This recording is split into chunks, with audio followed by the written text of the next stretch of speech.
தவக மாநாட்டில் வந்து விஜய் வந்து அதிமுக பத்தி சொன்னார்.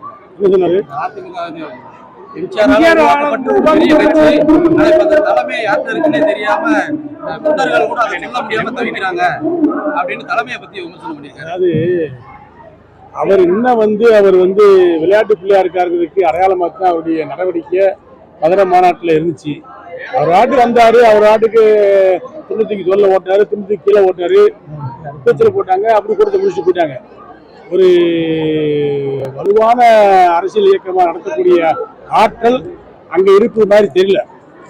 அதிமுகவுடைய பொதுச்செயலாளர் வருங்கால தமிழ்நாடு முதலமைச்சராக பவனி வர இருக்கின்ற வெற்றி வர இருக்கின்ற எடப்பாடியார் தினசரி ஒரு மாநாடு நடத்திட்டு தினசரி ஒரு மாநாடு தொகுதி போடும் தினசரி ஒரு மாநாடு நடத்திட்டு அப்படிப்பட்ட தலைவரை பற்றி அடையாளம் தெரியாத ஒரு தலைவரை போல இவர் பேசுவது சிறுவலைத்தனமானது. அதிமுக பற்றி பேசுவது சிறுவலைத்தனமானது.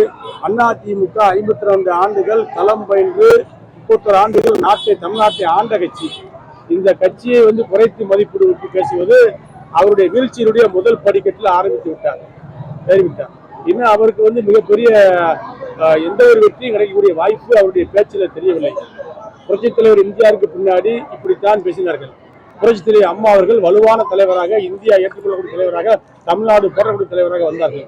அதற்கு பின்பு அம்மாவுடைய மறைவுக்கு பின்பு எடப்பாடியை பற்றி நையாண்டி பேசியவர்கள், கேள்வி பேசியவர்கள்லாம் இன்றைக்கு அவருடைய சுற்றுப்பயணத்தை பார்த்து மக்களை காப்போம், தமிழகத்தை மீட்போம் என்ற சுற்றுப்பயணத்தை பார்த்து ஆளுகின்ற திமுக கட்சியை 25 ஆண்டுகள் பாரம்பரியம் உள்ள திமுக கட்சியே மிரண்டு போய் கிடக்கிற நேரத்தில் 1.5 வயது உள்ள தொட்டில் குழந்தையாக இருக்கின்ற விஜயனுடைய கட்சி, விஜய் அவர்கள் அதிமுக தலைமையை பற்றியோ அதிமுக கட்சியை பற்றியோ பேசுவது கேள்விக்குரியது.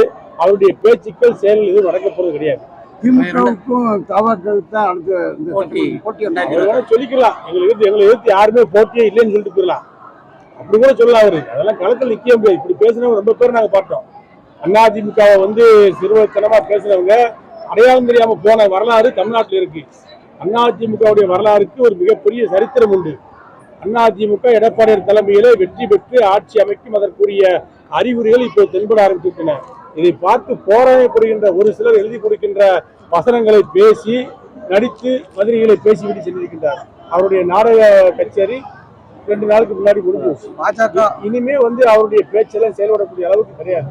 அவருடைய பேச்சில அரசியல் கருத்துக்களும் இல்லை, மக்களை கவரக்கூடிய எதிர்கால திட்டமும் இல்லை. அமைச்சர் KN எம்ஜிஆருக்கு பின்பு பெண்களுடைய ஆதரவு MK ஸ்டாலினுக்கு தான் இருக்கு. 2024 அமோகமா வெற்றி பெறுவோம் அப்படின்னு சொல்லி. சரி, அவர் திமுக அமைச்சரா இருக்காரு KN நேரு. அவர் எப்படி அதிமுக ஆட்சி அமைப்பு சொல்லுவாரு? நீங்க யதார்த்தத்தை பாருங்க. ஒரு தொகுதியில ஒரு தமிழ்நாட்டில் ஒரு இடத்துல ஒரு மாநில கூட்டம் நடத்துறாங்கன்னா, மாநாடு நடத்துறாங்கன்னா கூட்டத்தை சேர்க்கலாம்.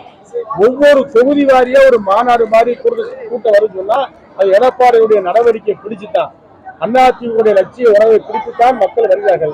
பாமரர் முதல் படித்தவர் வரை, இளைஞர் முதல் முதியோர் வரை அத்தனை பேரும் களத்துக்கு எடப்பாடியை பார்த்து வணக்கம் செலுத்துகிறார்கள், காட்டுகிறார்கள், வெற்றிக்கான அறிகுறிகளை சொல்லுகிறார்கள் என்று சொன்னால் இது தானா கூட்டப்பட்ட கூட்டம். தனக்காக வருகின்ற கூட்டத்தை எடப்பாடியார் சேகரித்து வைத்திருக்கிறார். ஆகவே அதை கண்டு போராடப்படுகின்ற திமுக தலைவர்கள் இது போல ஒரு பொய்யான வதந்திகளை கிளப்புவார்கள். பொதுமக்கள் என்ன பேசுறாரு சொல்லி இப்ப நம்ம தெருக்குள்ளதா இருக்கோம், கேட்டு பாருங்க. திமுக ஆட்சியை பத்தி, திமுகவை பத்தி என்ன பேசுறாரு சொல்லி, அதிமுக பத்தி என்ன பேசுறாங்க, எடப்பாடியை பத்தி என்ன பேசுறாங்க, எடப்பாடி ஆட்சியை பத்தி என்ன பேசுறாங்க, அதிமுக பத்தி என்ன பேசுறாங்க கேட்டு பாருங்க. எல்லா இடங்களிலும் சென்ற இடமெல்லாம் சிறப்பு என்று சொல்வதை போல இன்றைக்கு அரசியல் வானில் திருவ நட்சத்திரமாக தமிழகத்திலே புறப்பட்டு இருக்கின்றார் எடப்பாடியார். RSSக்கு அடிமையா இருந்துட்டு மதச்சார்பின்மை அப்படின்னு சொல்லி நாடகம் ஆடுறாங்க அப்படின்னு விஜய் சொல்லியிருக்காரு. அது மாதிரி விஜய் சொல்லியிருக்காரு. அதே மாதிரி விளையாட்டு மாதிரி போயிட்டு இருக்காருங்க. அவர் சினிமாவில் என்ன விளையாட்டுத்தனம் பண்ணுவாரோ அதே விளையாட்டு அரசியலையும் பண்றாரு. அவர் வாடிக்கு எல்லாரும் மீட்டிங் முடிச்சுட்டு முன்வாசல் வழியே போவாங்க, இவர் பின்வாசல் வழியே போறாரு. எங்கிட்டு வராரு எங்கிட்டு போறாருன்னு தெரியாம போயிட்டு இருக்காங்க. அவரை பத்தி நீங்க பேச வேண்டிய இருக்காங்க.